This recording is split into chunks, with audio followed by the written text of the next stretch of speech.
Thanks for joining us for the fourth installment of the Legal Linkup Summer CLE Series. So, you may be wondering, what is the Legal Linkup? Well, we enjoy connecting with our colleagues and friends.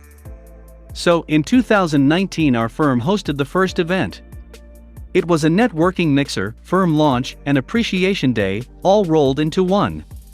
It was a great opportunity for our friends to get to know each other over dinner and drinks. In 2020, we couldn't gather because of the COVID pandemic, so we sent everyone a little postcard to let them know we were thinking of them, and because everyone was on Zoom, we sent a cell phone stand as a small gift. Now, it's 2021, and although things are getting back to normal, we felt this virtual CLE series would be a great way to connect and help enrich all of our practices even more.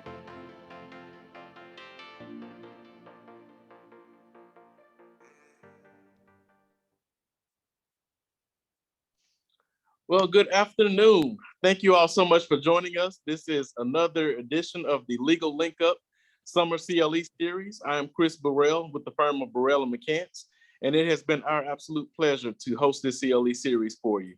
We hope that you've got some great information and that you've gotten a lot out of attending the CLE series. If you have missed any of the other CLE series, unfortunately, you can't receive CLE credit at this time. However, you can still go back and look at those CLEs on our YouTube page. The information is just as valuable. So if you missed anything or if there's something you want to go back and try to catch again, go to the Burrell McCants YouTube page, and we've uploaded all of those CLE series there. Today, we've got a great CLE lined up. We have Miss Neena Speer with Neena R. Speer Law Firm. And Neena is a young lawyer, but she is definitely making her mark in the Birmingham community and all over the state of Alabama. She is active in the Magic City Bar Association, ALA, and she's also active with the State Bar. And she is really blazing a trail as it relates to intellectual property, copyright law, and all those other things that I don't really get into. So it's been a great opportunity for us to get to work together and to see her growth as a young lawyer and the strides that she's making. So today's CLE is up and running, and we're talking about business formation updates and things that you need to know about intellectual property. So I do a little bit of small business formations, helping people with LLCs and things like that.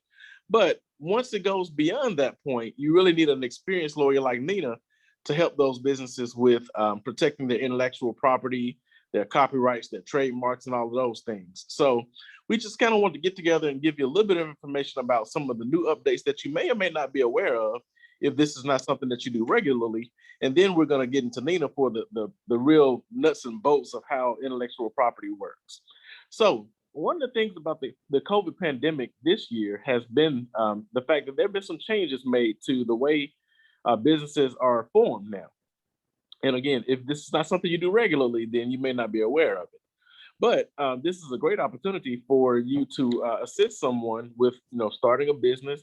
As we know, a lot of people were laid off during the pandemic, and a lot of people are taking this as an opportunity to form their own businesses. So this is a great opportunity if you want to get into that field that you can really make some money with helping people with business formations and things like that. But as I said before, intellectual property law is a lot more nuanced, and that's where you need somebody who is really dedicated to that craft, and that's where Neena comes in. So one of the biggest changes that have been made is business formations. So the Secretary of State is now allowing us to do all of these things completely digital and online. Gone are the days where we had to first of all have our clients come in and sign off on their articles of formation or articles of organization, and then we had to take them down to the courthouse, and then we had to take 2 checks down there, and we had to file everything in, and then bring the name reservation back and all that stuff, and then we had to wait for everything to be sent off to the Secretary of State, and so you had the filing with the county and with the Secretary of State. Well, now you can actually do all of those things online.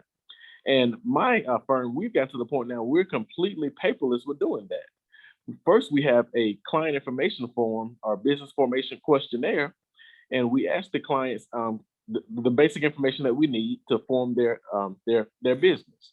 So we'll ask them the purpose of their business, who the registered agent is going to be, who the initial members and organizers are, all of those things. And this will be with the information that we'll send out. Unfortunately, we couldn't get around to getting the handouts before the CLE, but we will send those out after the CLE. But this information will be in there. So you really want to just start off with asking basic information about the name of the business, what the purpose of the business is going to be, and again, who the registered agent and the initial members and organizers and all of those things are. That helps you seamlessly put that information directly into the form that's going to be needed in order for them to go ahead and form the business. And then we use a online signing service, kind of like DocuSign, but the one we use is called Sign Now. And so our clients get to go ahead and sign their documents as well. And then from there, it's a simple matter of going to the Secretary of State's website and submitting all the documentation, making the payments, and everything is done completely online. So that's been a great boom for us because it takes away a lot of the stuff that you really don't necessarily get the bill for. Like a lot of times we would do business formations for clients and things like that, and they would say, well, okay, I don't feel comfortable going down to the courthouse, or I'm intimidated by doing that. They would want us to do it as well. And sometimes we would say, okay, well, we have to charge a little bit more for that, or sometimes the clients would balk at that. But now we can actually package it sort of like a one-stop shop almost. So they come to us and we can say, okay, well, we're going to completely take you all the way through the business formation process, and it's not nearly as much work for us, but it gives the client the satisfaction of knowing that they get to form their business and everything is going to be done for them. But it also gives us the ability to kind of sell that as a package almost. So that's been one of the great things that we found about these the differences or the changes that have been made. So if anything good came out of COVID and the pandemic, I guess that would be one of those things. The fact that now business formation is a lot simpler and easier, and we can still be able to provide that service for our clients. So again, if you want to know more about this, we will have a handout that'll include the information about the changes that have been made to the Secretary of State and how they're doing things now. And then we will also include just some pointers and references and maybe even a couple of forms that'll help you with getting that part of your practice off the ground. But again, as I said before, intellectual property is very nuanced. And so that's when you're going to need an attorney like Neena to really help protect your clients and their business ideas and their trademarks and all of those things. So at this time, I'm going to go ahead and get ready to turn it over to Neena. But before I do that, I just want to kind of give you all a brief introduction. Neena Speer is right here in Birmingham. She practices she practices copyright, intellectual property law, and that includes copyrights, trademarks, and a bunch of other things that I'm sure Neena's going to explain to us. Neena is a younger lawyer. She's been in practice for about 4 or 5 years now, but again, she has really distinguished herself in this space in doing what she does. And one of the things that I've really enjoyed watching is her social media presence, where she does Trademark That Thursdays, and she talks about different ways that clients can help protect their intellectual property and their business ideas.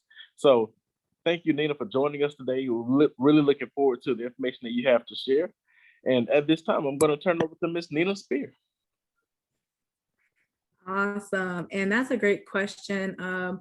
Chris might be able to tackle it, but Cynthia, when I first started doing business formations for clients, and this might blow your mind, but I charged them a nice round sum of $500, and that included the filing fee. You can probably charge more, but they really enjoyed that, and I was able to form, I think, like 11 businesses last summer by using that rate, because people, your formation is your intro, and if you're trying to get into IP, that's where you make your money.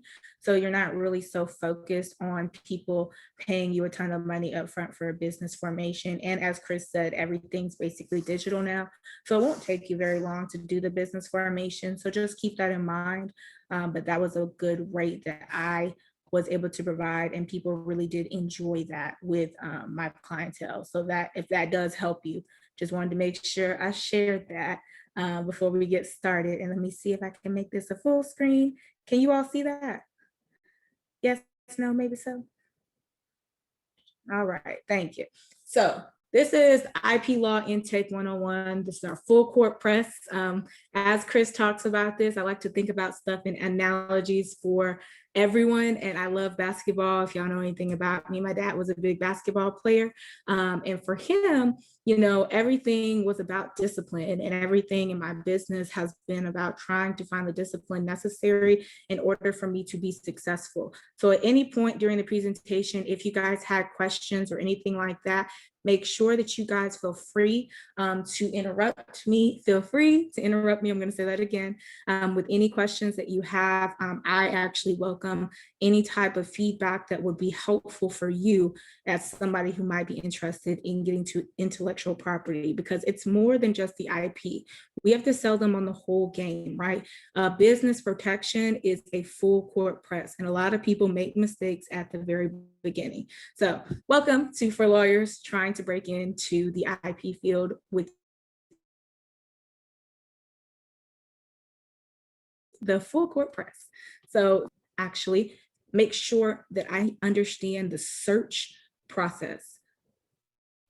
Most trademark attorneys make our money from our searches, right? A lot of people will buy stuff like Markify and things like that. That is a company that will do searches for you.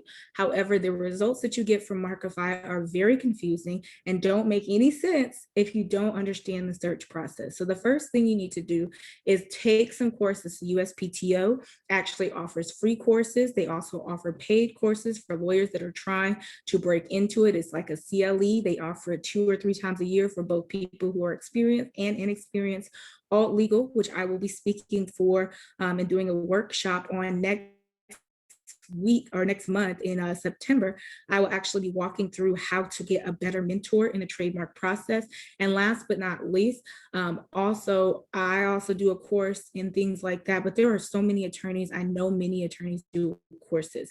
So just remember that if you don't understand how to search, you are going to miss out on being able to really show your client what you know, because the searching process is fun and your client doesn't really know what you're doing or how many results that you have to comb through, but there are sometimes thousands of results, guys, and people make the biggest mistakes not understanding the search. And I can teach you a few bracket tricks towards the end, or in general, I'll share a couple ones that I know that are useful. So the first thing I want you guys to remember is that I sell clients on the whole package. So the first thing I do is I remind my clients that they need to get the right people and the right mindset. But that also goes for you too, right? If you don't have good help or you don't have people who can help you, remember, you need to find a team. And I'm not saying you got to pay a team. You can bring in interns that will volunteer. I brought in, when I first started my practice on the business, I relaunched on the business side of my practice, and I brought in about 7 interns, and they were able to write articles for me and do things like that. Now, I went through, I think, 2 or 3 crops of interns before I found some good help, right? But that's what you do. And they did not work for pay. And then when I did offer pay, it was a very slow stipend, small amount. So if you're just starting out, you don't have to pay people a lot of money. People want law firm on their resume. So keep that in mind, but also give them real opportunities. Don't just have them answering your phone. Don't just have them answering your emails. Give them opportunities to shadow you. Some of my best interns have been down to watch me in court and shadow me doing completely unrelated to business practice. And now they are writing up press releases for my trademark clients.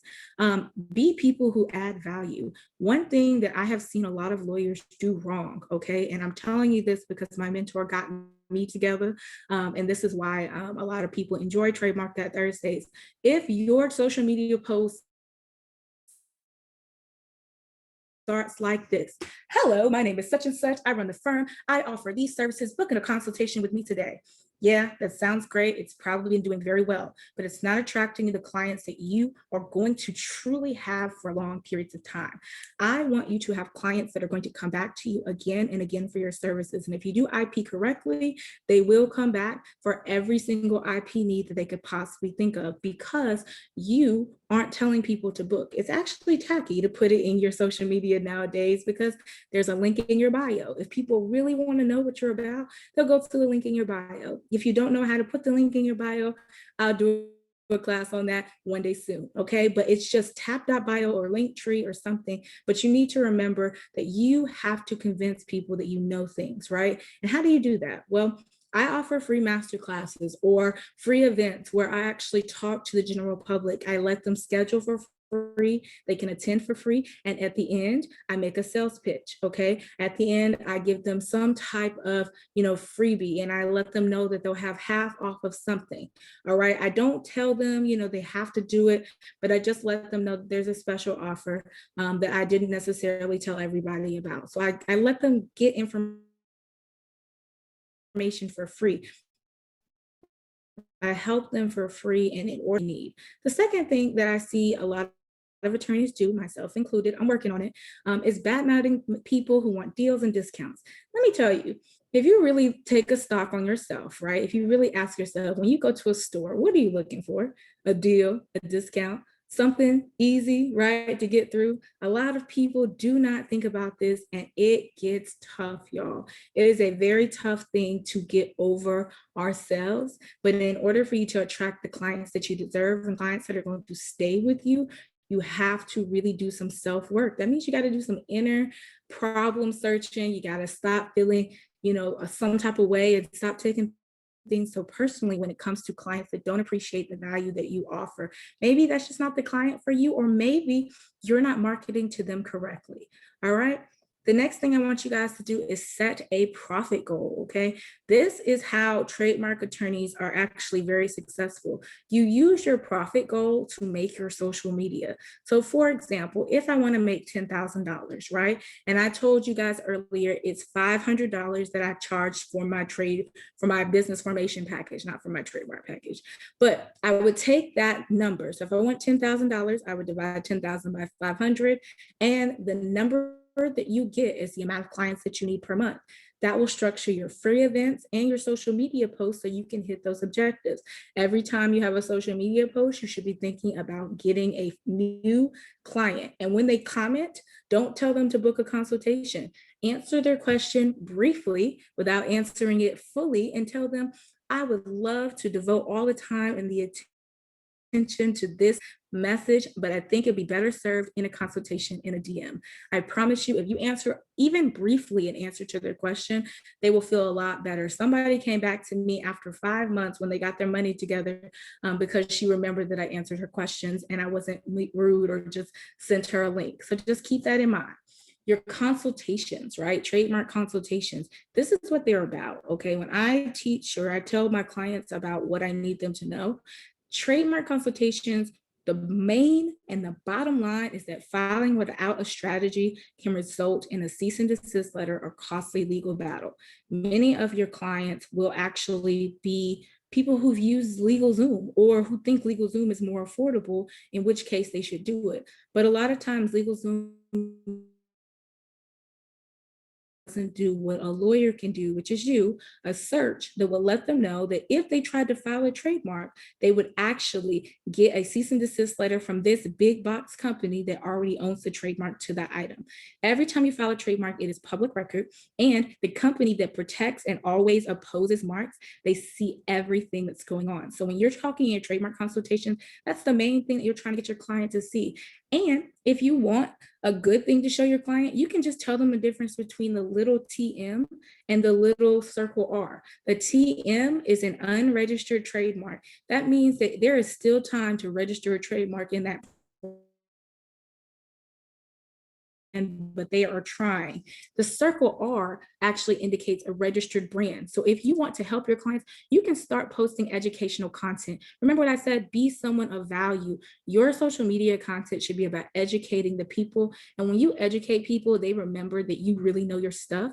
And when they remember that, they will come back to you for trademark consultations. I'm telling you this as the proof is in the pudding. All of my trademark clients not only come back, they send people that will also pay me as well. Trademark or IP work is a very lucrative field if you do it with the mindset that you are trying to develop a long-term relationship with people, because it is a year process.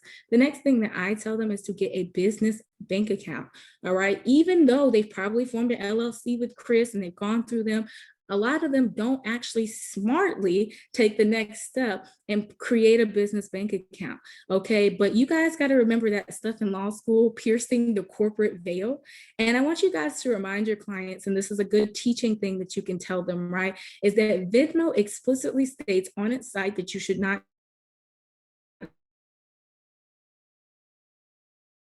for business payments. The same thing with the processor. They need to get a business bank account. They need to use their EIN number, okay? So mixed money ain't cute, because when you get sued, your actual personal income and assets will be up for grabs. So that is a very good selling point for clients that I'm trying to sell. All right. If you need to know the difference between, and I know Chris and I weren't able to go through this with you guys today, but I know you guys are very learned people and y'all understand a lot about business entities from your biz orgs classes. But just remember, here are the basics. You can screenshot this slide. I used this in my first masterclass where I taught clients about what type of entity they should choose, right? And they were so excited. One girl was so excited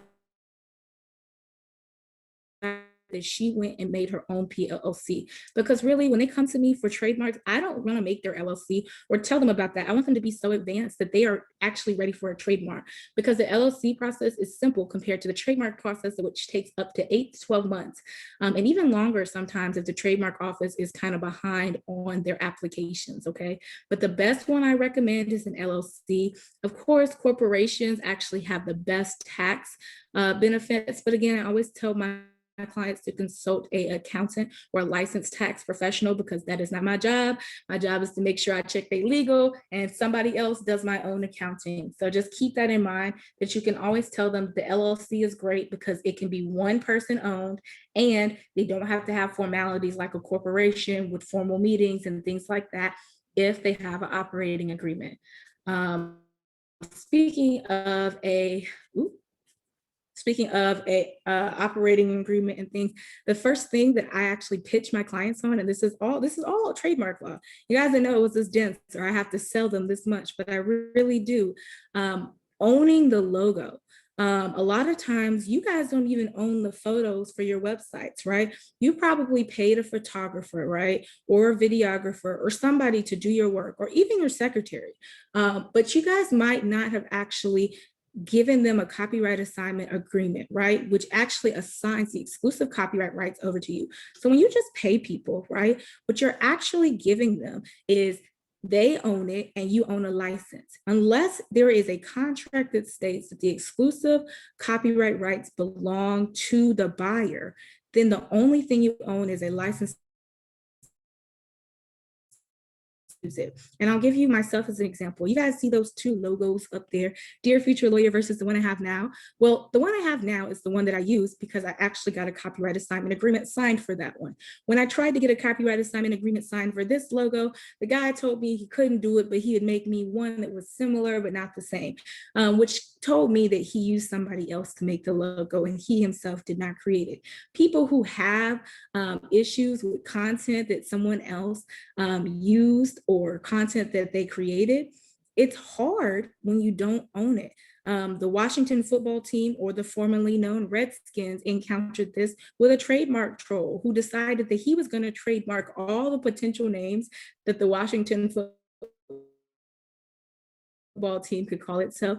And then Black Girls Are Magic was made by Kashan, and actually Black Girl Magic was created by everybody's favorite Beverly Bond, okay? And so Black Girl Magic became something registered, and Black Girls Are Magic was Kashan's, but she did not get any rights to Black Girl Magic, and Essence and other companies fought for it. But it's because whoever creates it owns it. You can't create an idea. You have to create something tangible. So Beverly Bond created a brand, whereas Black Girls Are Magic was a t-shirt company, okay? So if you don't create it, you don't own it. And if you don't protect it with IP, then you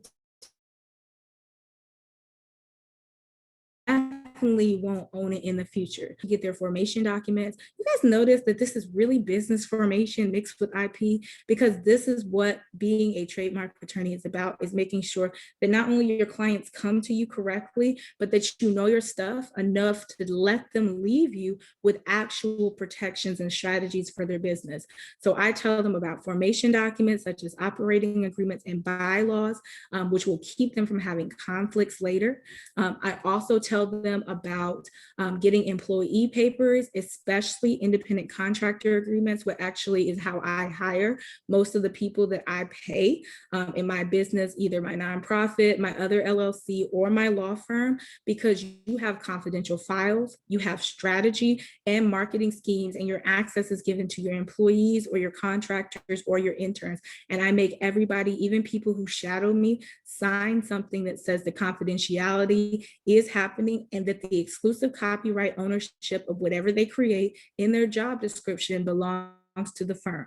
Okay, that is important for you. If you are an IP lawyer, you should really check your papers. You should really make sure you're doing good before you get out there and advise other people on how to do well. Because if you don't have agreements or formal documents that people have to sign that explains how confidentiality is done, how taking people's product and work product and making it your own and being in competition, and how you can talk about the exclusive copyright ownership. If you don't have any IP clauses in your contract, you might want to start rethinking how you guys are conducting yourself,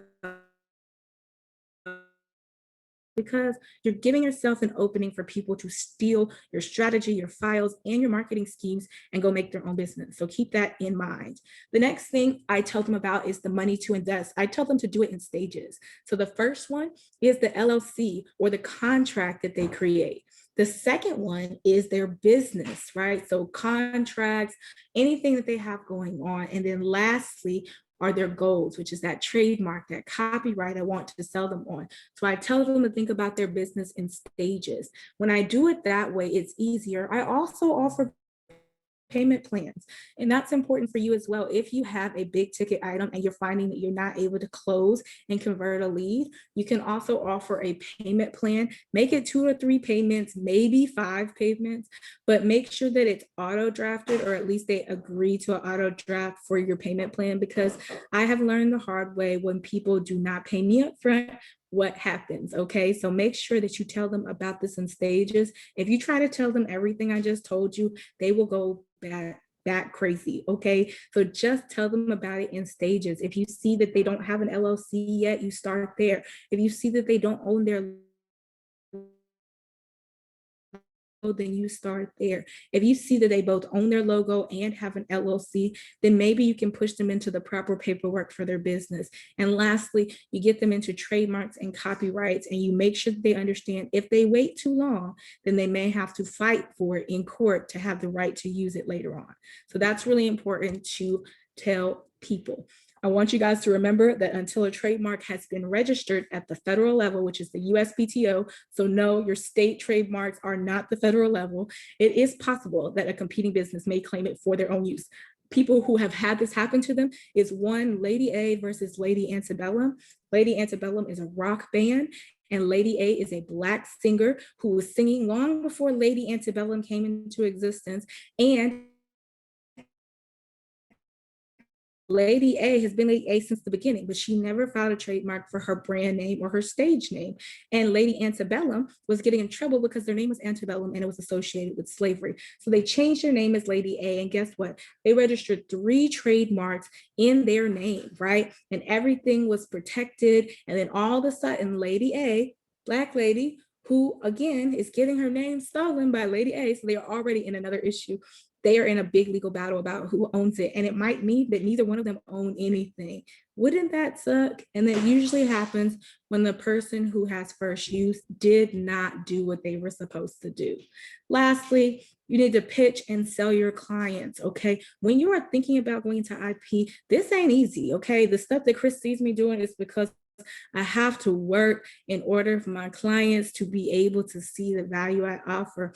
You can actually do a pitch, just like I did, right? And include your client's logo, include your client's branding, go through the process of researching your clients beforehand, have an intake form that actually asks questions so that you can do the research and build a pitch before their consultation, right? A lot of people's like, you don't need to do work. You don't, but you do need to do something so that when you do speak, because I don't do a lot of speaking in my consultations, I let my clients tell me their dreams. I write down some notes and I tell them, okay, LLC, probably a copyright assignment, probably this.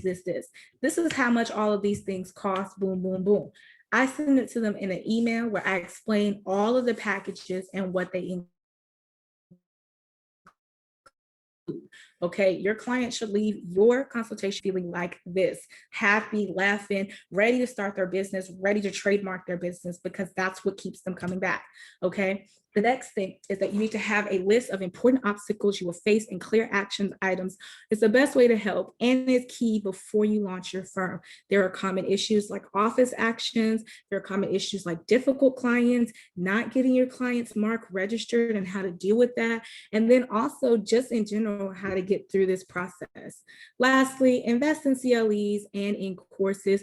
Costly IP errors is just like when you were on the bar and you found out you didn't pass the bar on that publicly available site. Well, everything in trademark law is publicly available so they can see when you mess up. All right. So if you guys have any questions, please let me know. But just remember that trademarks are how you get great brand recognition, and they protect your business and your content.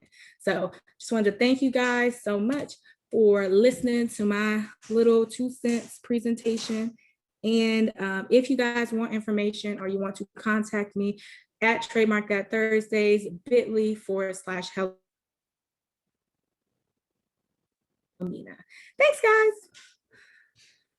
Well, Neena, thank you so much for that valuable information. I know I got a lot of it. I learned a lot just hearing that presentation. We're going to open it up for questions now. So if anyone has any questions, feel free to drop those in the chat or in the Q&A section. In the meantime, Neena, I have a couple of questions for you just to kind of go ahead and get the ball rolling. Awesome. Now, one of the things that I heard you say, and I was really happy to hear you say this, because I think a lot of times attorneys kind of give away too much too soon. You mentioned when someone has a question, answer the question briefly, but not fully. So can you kind of elaborate on that a little bit more about some of the questions that you kind of see on a regular basis and how you're able to give the client a little bit of information, but also still kind of leave them wanting more so that they actually still come to you and retain you for your service? Yes. So sometimes a client will come to me and be like, hey, I'm trying to register my business, blah, blah, blah, blah, blah. And I really want to do trademarks and stuff like that. And I just launched my business, blah. They give you a whole spiel. You go through, you find the things that matter. The things that matter is I just launched my business. I'm trying to register my logo, and I have a couple of things that I want to go down the pipe. Well, first you tell them, well, there will be separate applications, right, for all of the trademarks that you file. So your logo and your business name would go in a separate application. So those would be 2 different packages. For a logo, you need to make sure you own that logo. And if you own it, then we're okay. But if not, you might need to get a copyright assignment agreement. But it sounds like we need to dedicate some more time to talk about this one-on-one. So if you're available next time, I want to dedicate all my time to talk to you. So please use this link to book a schedule appointment. So it sounds better, right? You answer their question, you made them feel like you care, you listen to what they said, and then boom, now you have a client that's like, oh my gosh, she listened to me. Every other lawyer's like, I want some money, give me some money. So stop being the type of lawyer that says, give me some money in business. People are already afraid to start their businesses. They're already afraid to get on the ground running. Now, I will say that I don't have free consultations or anything like that, but what I do have is free group consultations, which are free masterclasses, my free Trademark That Thursdays. I do that on purpose because I think that the group should benefit by great questions. And so that's how I try to give people answers. If they have a question, I was like, can't answer that, but I will answer it on my next episode of Trademark That Thursday. So please come and I'll send you an email to let you know that we're doing our next episode. So that's really good and really informative. And you can even focus in on clients that are really good clients, like people who have a music brand and you've always wanted to trademark a music brand. Maybe you can just send them some tips, right, on trademarking for music brands. And you don't even know them, right? But they've emailed you once and you can send them an email list, right? One tip a day. And they're like, dang, Chris really cares about me because he keeps sending me these tips about how to trademark my music business. It's a way of making sure that your client feels special. What makes you feel special will also make them feel special. Any other questions? Gotcha. Well, that was a great response. I think that's a really helpful tip for somebody who is looking to kind of get into this field and who wants to be able to make themselves available for clients, but also not, like I said, give away too much information. And then, because I feel like, sometimes if you give away too much information, then all of a sudden the client feel like, okay, well, I don't need you. I can, take the little bit you gave me and go on Legalzoom and get this done myself. So I think that's a great tip. And you mentioned. And that's a good thing Sorry, you bring up about Legalzoom because of the disclaimer. So I love using this. There's two things for Legalzoom that I love using. Every time they say, oh, it's cheaper on Legalzoom. So I tell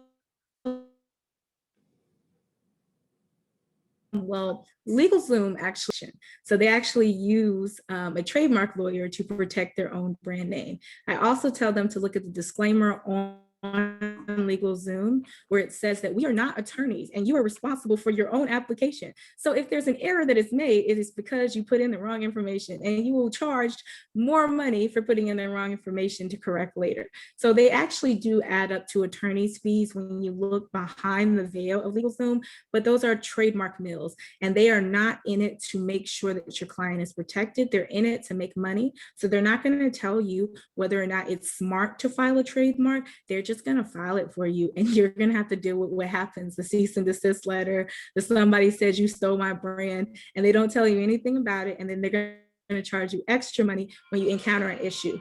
Uh-oh. Yeah. Okay. Well, that's actually a great segue into my next question. Mm-hmm. Do you kind of ever do like preliminary searches, I guess, when they come to you and they want to trademark certain things? I know I heard you tell the story about Lady Antebellum versus Lady A, but do you ever do like preliminary searches to kind of help them avoid some of those issues down the line? So sometimes I do, right? Sometimes even on my master classes, I'll actually ask people to drop their name in the chat and I'll do a preliminary search on just their name and see if their name has any issues. Anybody with the exact same name. And the thing that you guys can use, and I don't know if I have a chat, but I'm going to try to put it in here so you guys can see. I use the word, and if it's more than one word, you guys remember back in law school, you put it in quotes, and I use this in the trademark system. Don't go anywhere else to search, go to USPTO.gov, but I use this bracket and it saves so much time. So you put the word, you put bracket MN and live bracket LD. There is a USPTO.gov/trademark. One second, we're having some TV glitches. Sorry. But yeah, so you put the word, bracket MN and live LD. And then when you put it in, you go to USPTO.gov/trademark. And at the very bottom, you'll see something says that search TESS. And when you see that, you'll be able to find something that says free form on the page. You'll click that. Hey, resend that message. Oh, my bad. Let me resend this to y'all guys. Boom. Oh, all panelists and attendees. There we go. So there you guys are. If you guys want to use one, that's cool. I also will include, as Chris said, that he had some stuff that he was including on the back end. Give me 1 second. Give me 1 second, guys.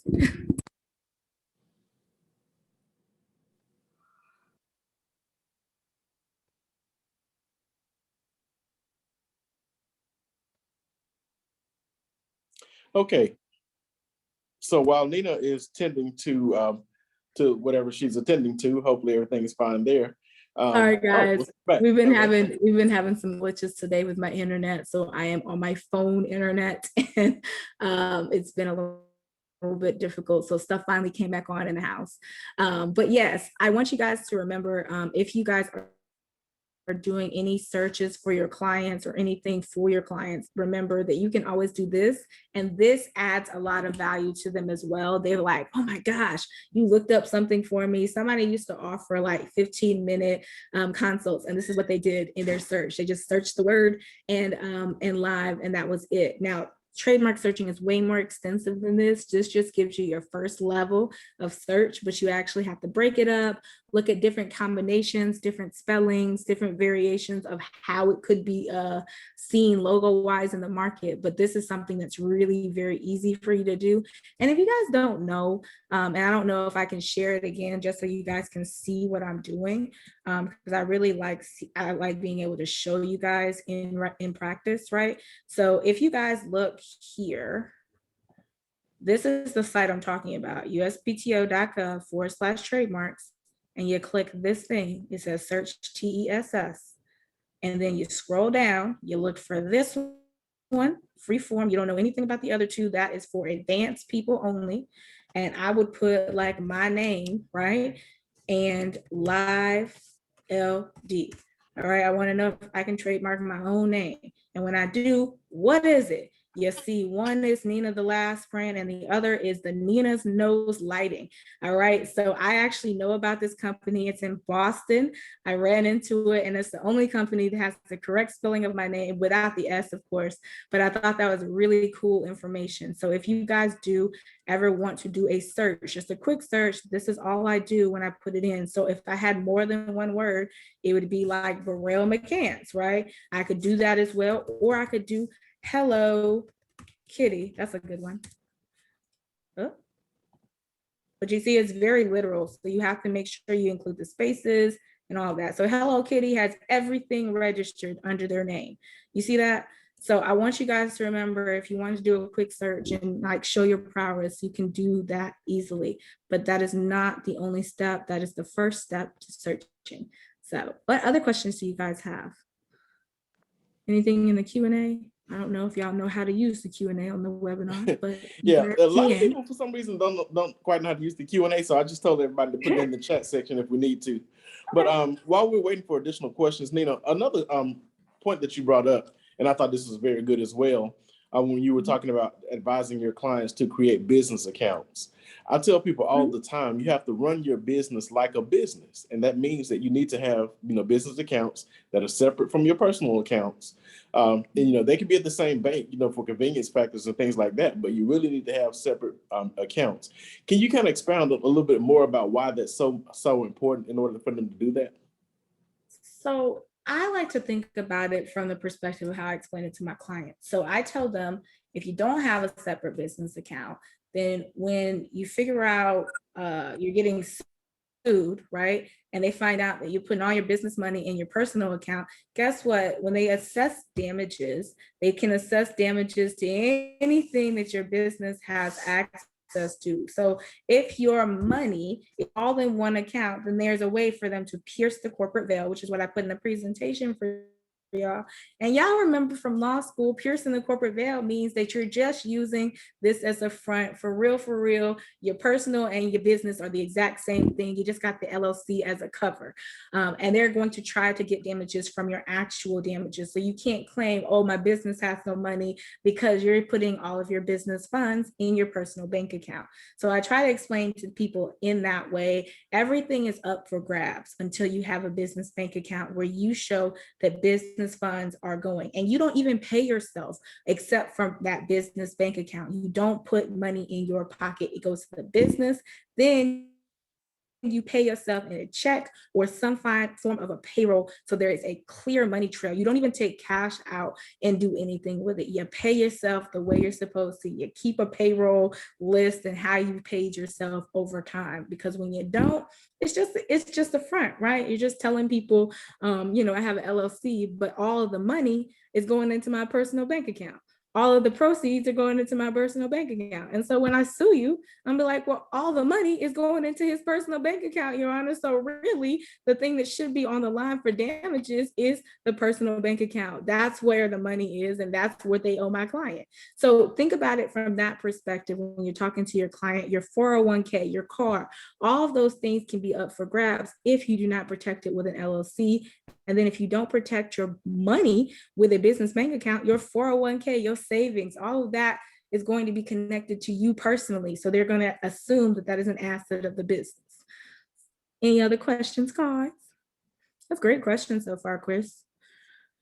Okay. Well, actually, I have not so much a question, I guess, a little bit of a insight, I guess. When we were, one of the very first questions I think somebody asked about was pricing. Like, how much do you charge for this? Like, and you kind of alluded to this a little bit when you talked about kind of giving a pitch to your clients. But yeah, we kind of give a pitch to our clients. Like, we tell them, like, look, we can actually form a business for you, and we can take it from nothing to an actual business. And we explain it in such a way that they understand that that business is a completely separate legal entity from them. And so we'll tell them, like, look, okay, we'll form your articles of organization or articles of formation. That creates the LLC. We'll get a tax ID number for you. And we let them know that, that doesn't cost them anything, but that's just an added value that we get for them because they don't have to go through that process themselves. And it literally takes about 5 minutes. And then we'll let them know that, they'll be registered with the Secretary of State. They'll have a social security number, quote unquote, for their business, and that business is a completely separate entity. So when they start to talk about pricing and everything, people often think it's going to be a lot more expensive than it is. But we'll explain to them, okay, well, with your filing fee, you can be in business for under $1,000. And when they hear that, it automatically creates value in their mind about how easy it is for them to actually go into business.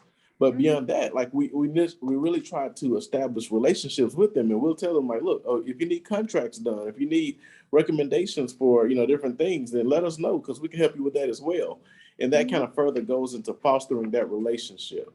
So with that said, Neena, are there any other things that you do to kind of help foster relationships with your clients when you're starting their business or when you're developing the intellectual property protection things that you do?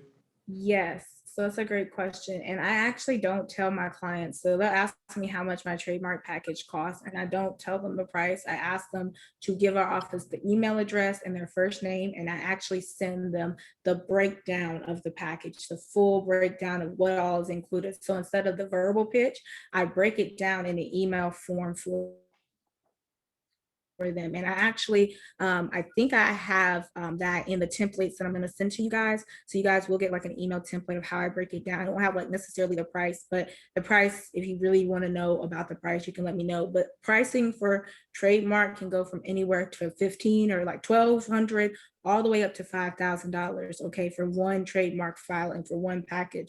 So that is how people are pricing in the industry. So if you guys aren't in trademarks, you don't know about it, like, it's lucrative, but you got to know what you're doing, because if you do it wrong or you do it incorrectly, it's, again, public record. But I actually do it that way and they feel a lot better. And sometimes people don't, right? They don't come back after they see the price, but at least I gave them a breakdown, and I don't tell them on the phone because ticket price scares people, right? They get scared, they don't understand. But what I do is I try to, in my emails, I always use their first name. I say, talk to you soon, first name, and it builds this, I'm going to talk to you. After my paid consultations, I will send them a $5 Starbucks gift card and say, look forward to doing business with you soon. Not as anything crazy, it's just a way to build good connections, and the right clients will come. When they are actually a client of mine, when they reach certain milestones in their business, so once I have filed for their business, their LLC, or I filed for their trademark,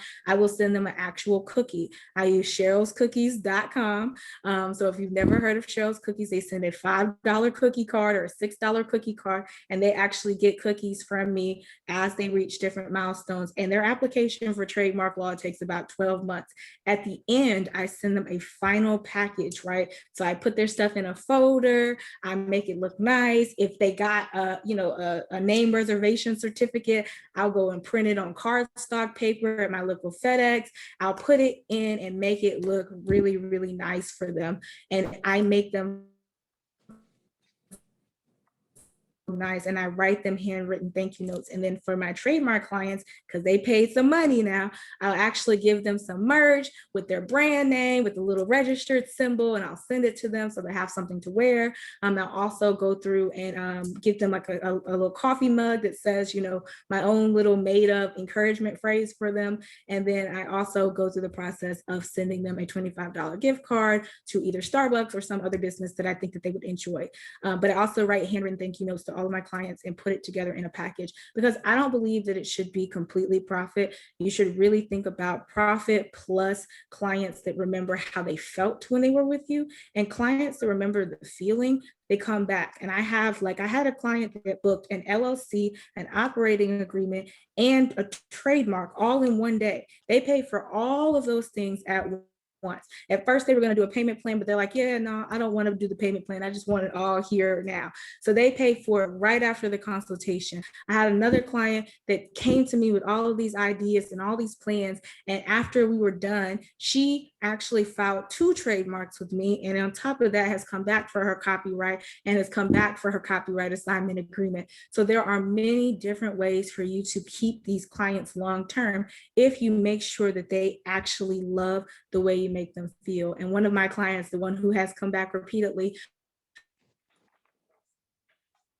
told me, I remember when you told me that you wanted to hire interns and train just like you. And I just want to let you know that your intern, such and such, it was just like talking to you. It was amazing. I remember you told me it was going to feel this way, but I felt like I was talking to you. So when I said good people are hard to find and making sure you're adding value, if your client doesn't feel like they're talking to you every step of the way, then you're messing up with the people that you're training, right? You're delegating responsibilities to people, but they're not making your clients feel good and taken care of. And they will notice, right? And they will not feel the same as if they are. And sometimes, you know, it's you, right? You're the one not making your client feel special because you're hard to reach or you're hard to reach out. But sometimes I'll just pick up the phone and call my client without a scheduled meeting and be like, hey, I just wanted to let you know what's going on in your case. Sometimes I have no new information, but they like the fact that I'm keeping up and I'm contacting them to let them know, hey, we have no new information for you right now, but I just wanted to let you know.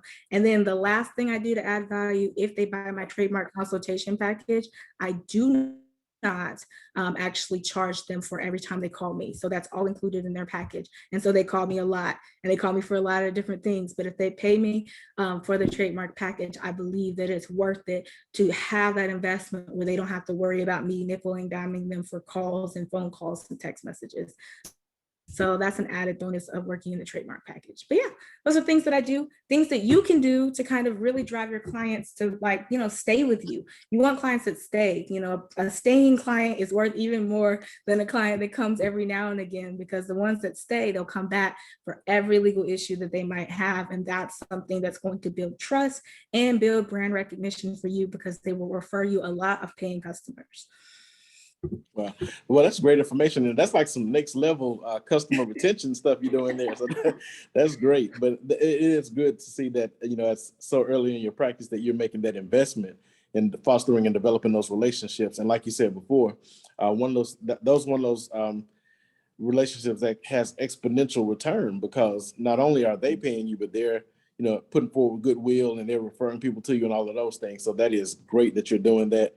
And I'm gonna have to follow up with you and get the name of that cookie company and all that kind of stuff, because I can see that really being a great benefit to your clients and helping them repeat as clients and send other people to you. So thanks for that insight. All right, guys. Well, we are nearing the top of the hour. Don't be shy with your questions. If anyone has questions, please feel free to drop those in the Q&A section or in the chat section. I'm sure Neena and myself will try our very best to answer those questions. Also, remember, in order to get CLE credit, because this is virtual CLE, at the conclusion of the CLE, we would ask that you complete the feedback and attest that you attended the CLE virtually so that we can submit your name for credit with the State Bar. This CLE has already been approved for 1 hour of credit with the State Bar. All right, so now it is 12:54, and again, well, I think I said there may be something new in here. Okay, I'm sorry, that wasn't a question, that was a comment. All right, someone just said, thank you for this valuable information. I completely agree, Neena. We thank you so very much for your time today and for sharing this information with us. as I said, I don't see any additional questions at this time, and it is now 12:55. So last go round, anybody has any questions? If not, we will get ready to end the CLE. Wei Ling, if you'll go ahead and cue up our outro video. And at the conclusion of the CLE, again, you will receive a poll, a survey to attest that you've attended the CLE virtually. And that's what we'll be using in order to submit credit to the state bar. So if there's no other questions, we're going to go ahead and end right now. We want to thank you once again for joining Burrell McCants for the Legal Linkup series. It's been awesome. And hopefully we'll do some more of these later on in the year. On behalf of Burrell and McCants, thank you for joining us for the 4th installment of the Legal Linkup Summer CLE Series. For those of you who want CLE credit, please click on the link that will appear once this webinar has ended. This will open the program evaluation. Please complete the information requested on the form and submit to receive your CLE credit. Thank you and have a great rest of your day.